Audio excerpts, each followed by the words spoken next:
বলে হচ্ছে কাউ বোঝে না। এই দুইটা আতিয়ারে বলতো আতিয়ার আইছে তো ঘর করছি থাক তাহলে এই যে ফারুককে কবা লাগিবে নাগি হয় বলে বড় পক্ষ থেকে আসিলে এই পার্টি ইয়া করে হ্যাঁ ফারুক কবা লাগলে আমরা তো আগুদ দোষ আপা সুপটা কেমন হইছে সুপটা দেখাচ্ছে জোস ভাই এলা বুঝিব না হ্যাঁ কত কোন দিছে নাকি বেশি না না কোন নাকি হ্যাঁ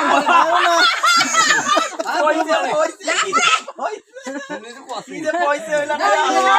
ওই বাকি বাদে সুস্তাই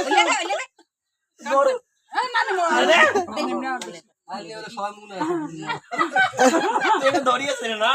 গরু লেজ দিয়ে এমন ধাক্কা দিচ্ছে। আপা আপনি খান খান আপা চুপ খান ওগুলা দিলে কিন্তু সবার মুখ যাবে